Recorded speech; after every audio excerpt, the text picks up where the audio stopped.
do know who you are. Well, that makes one of us. Welcome to Watch Mojo. And today, we're breaking down the ways that director Scott Cooper's Bruce Springsteen biopic absolutely nailed the boss's life. Except for one. And it goes something like this. Releasing Nebraska without promotion. Here's what I want you to understand. This is not about either one of us. This is not about the charts. This is about Bruce Springsteen. Springsteen, Deliver Me From Nowhere, gets this exactly right. After finishing the Stark demos that became Nebraska, Bruce Springsteen refused to promote the album in any conventional way. No singles, no interviews, and no tour. The film dramatizes a tense meeting between producer-manager Jon Landau and Columbia Records president Al Teller, where Landau defends Bruce's decision to release the album untouched. Bruce is a repairman. And what he's doing with this album is he's repairing that hole in his floor. He's repairing that hole in himself. In reality, that confrontation was more restrained than the movie suggests, but the essence is true. Teller and Landau later confirmed that Columbia understood Nebraska for what it was, a pure artistic statement, not a product to be polished. Teller accepted that arguing for a more commercial approach was pointless. Against all industry logic, Columbia agreed, and Bruce's silence became his loudest act of defiance. Trying to find something real in all the noise.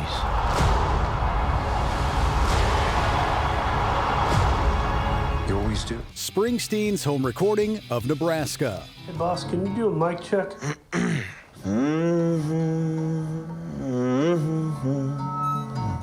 How's that sound? Looks about right. Don't need to be perfect. I want it to feel like I'm in the room by myself. Yeah. Let's try one. The heart of Springsteen beats inside a Tascam Porta studio. The movie's attention to detail in recreating Bruce's home recording process is spot on. The cassette hiss, the cheap Shure microphone, the unvarnished performances. In truth, Nebraska was recorded in his Colts Neck home on a 4-track machine with minimal overdubs. The kind of DIY setup that birthed an American classic. I was trying to write this song. It's about struggle. The film shows how raw intimacy became the album's power. These weren't demos, they were confessions. By refusing to romanticize the setting, the film gets the spirit exactly right. Far from rock stardom, Springsteen found isolation, and somehow, out of that solitude, came one of the rawest albums ever made. Everything dies, baby, that's a fact. Maybe everything that dies someday comes back. Influence of Charles Starkweather. I got it all planned. And, I'm taking Holly off with me. Okay, boy. I'm turning you over to the authorities. What for? Coming on my property with a gun. In Deliver Me From Nowhere, Bruce watches director Terrence Malick's Badlands, a crime drama loosely inspired by Starkweather's 1958 killing spree. That experience directly inspired the song Nebraska, which Bruce wrote from the perspective of the killer himself. From a town like in Nebraska, with a sawed-off 410 on my leg. The biopic captures the eerie calm and moral ambiguity that fascinated Springsteen, not glorifying violence, but interrogating the emptiness behind it. While neither the song nor Malick's original film are 100% historically accurate, they both speak to where Springsteen was at while recording Nebraska.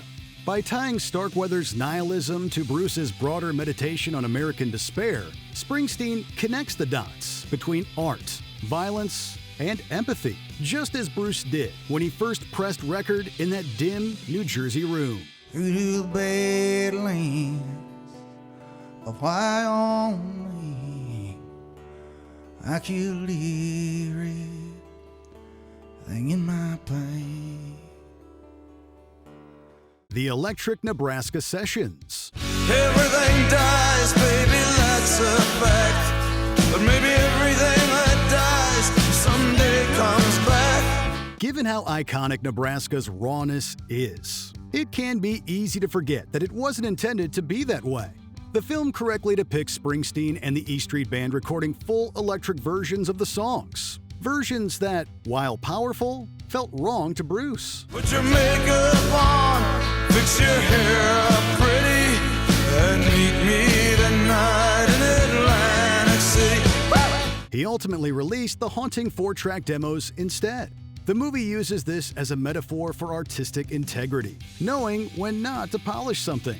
Those lost Electric Nebraska tapes have achieved mythic status among collectors, but Springsteen's decision to keep it raw was deliberate. The film's depiction of that creative choice honors his instinct for authenticity, proof that sometimes the rough draft tells the truest story. Put your makeup on, fix your hair up pretty, and meet me tonight in Atlantic City. The origin of Born in the USA. Born down in a dead man's town. The first kick I took was when I hit the ground. The film accurately shows how Born in the USA grew out of the Nebraska sessions, an idea that started as a grim acoustic demo before evolving into an anthemic rock track.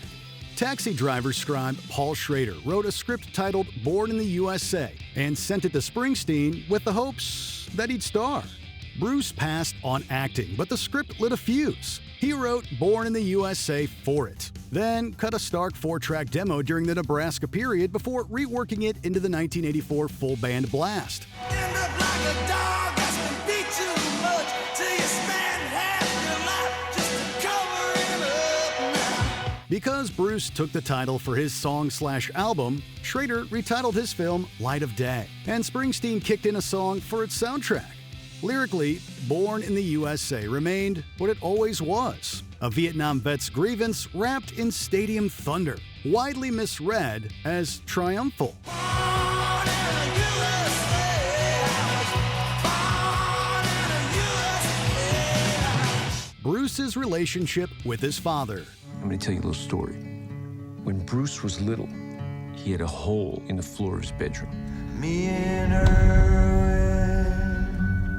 for The floor that's supposed to be solid, that you're supposed to be able to stand on.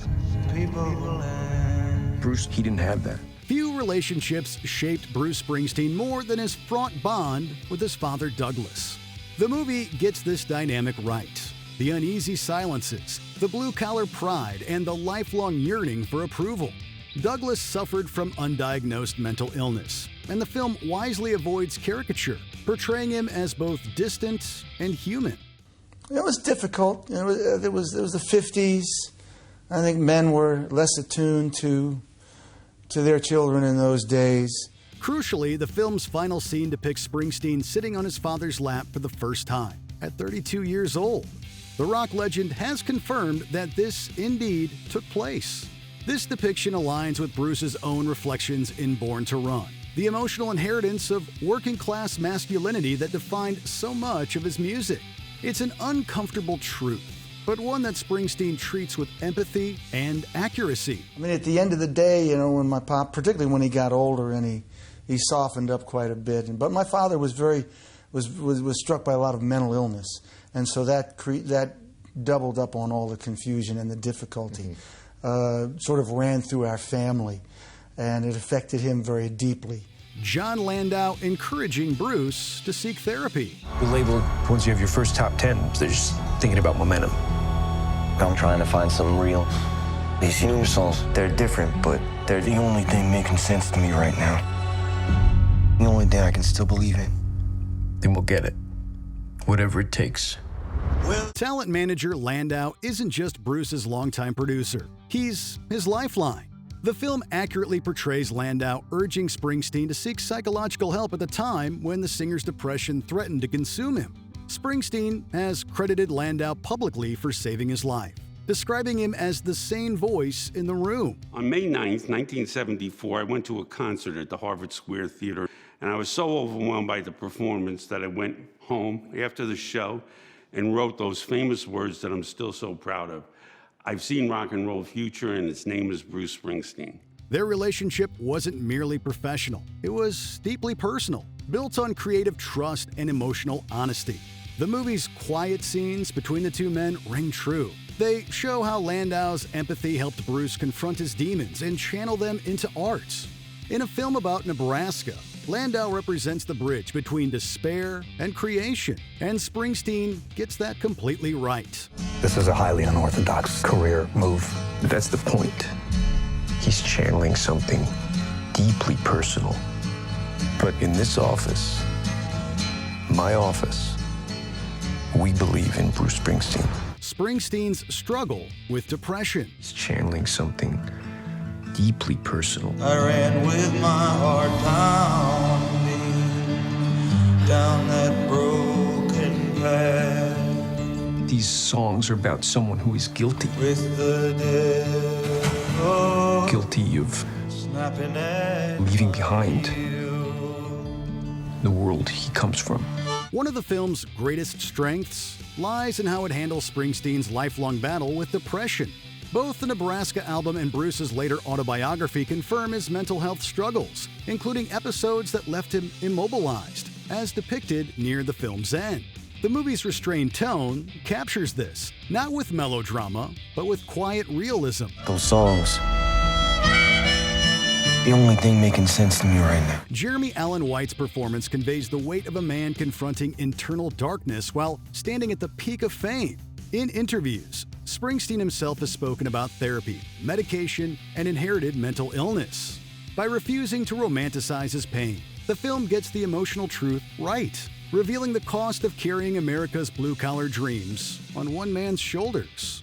Where you come from is gone. And where you thought you were going to was never there. And nothing outside of you can give you any place in yourself right now. It's the only place you got. Before we continue, be sure to subscribe to our channel and ring the bell to get notified about our latest videos. You have the option to be notified for occasional videos or all of them. If you're on your phone, make sure you go into your settings and switch on notifications. Faye Romano never existed. Just kept me safe. Trust that it will guide you where you're meant to go. In a film built on raw honesty, Springsteen's biggest diversion from reality is inventing Faye Romano, a fictional composite love interest meant to humanize the boss. While her character nods to several real women in Springsteen's orbit, none actually existed under that name or played that exact role during the Nebraska era. You like Little Richard? Yeah. No offense, he's the real king of rock and roll. That's true. I know this is weird. I told Joey it probably shouldn't bother you, but if you ever want to hang out or grab a coffee. That's not weird at all. I met a few sisters. Well, I bet you have. Critics argue that this invention cheapens the film's realism, replacing truth with sentimentality. By creating a romantic anchor where none was necessary, the movie undercuts what made Nebraska so haunting, Bruce's self-imposed isolation. For a story about authenticity, Faye Romano feels like Hollywood's intrusion into one of rock's most private chapters. I really just got lucky with Scott Cooper's amazing script. It was very detailed in that character, and Scott and Bruce had a lot of conversations about who Faye was supposed to be, so I kind of just approached it like any other, fiction movie character. Have you seen Springsteen Deliver Me From Nowhere? Is it standard biopic fare, or does the boss come out on top? Be sure to let us know in the comments below.